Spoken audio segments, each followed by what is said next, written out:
আমরা গলাচিপায় একটা মানবিক কর্মসূচি শুরু করেছি।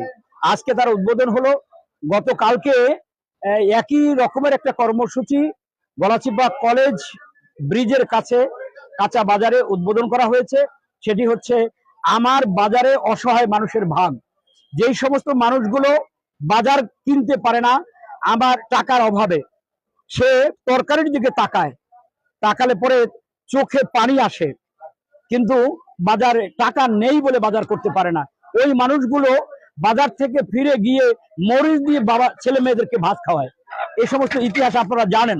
সেই মানুষগুলোর পাশে দাঁড়াবার জন্য এই অত্যাধুনিক, এই অভিনব এবং মানবিক একটা কর্মসূচি আমরা গ্রহণ করেছি। এটা অব্যাহত থাকবে। গলাচিপা এবং 10 মিনার সকল বাজারে আমরা পৌঁছবো, বড় বাজারে পৌঁছবো এবং সকল সচ্ছল মানুষদের কাছে আহ্বান জানাবো, যারা আপনারা বাজার করেন, বাজার করা লোকেরা আপনার বাজারের থেকে বাজার কেনার পরে বাজার থেকে একটা ছোট্ট অংশ এই বালতিতে, এই পাত্রে রেখে যাবেন।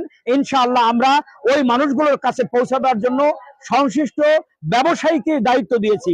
আলাদা লোক লাগবে না, বেতন লাগবে না, কিন্তু আপনার এই দানের সবজি, মাছ, গোস্ত এটা সংশ্লিষ্ট অসহায় মানুষের কাছে পৌঁছে যাবে ইনশাআল্লাহ।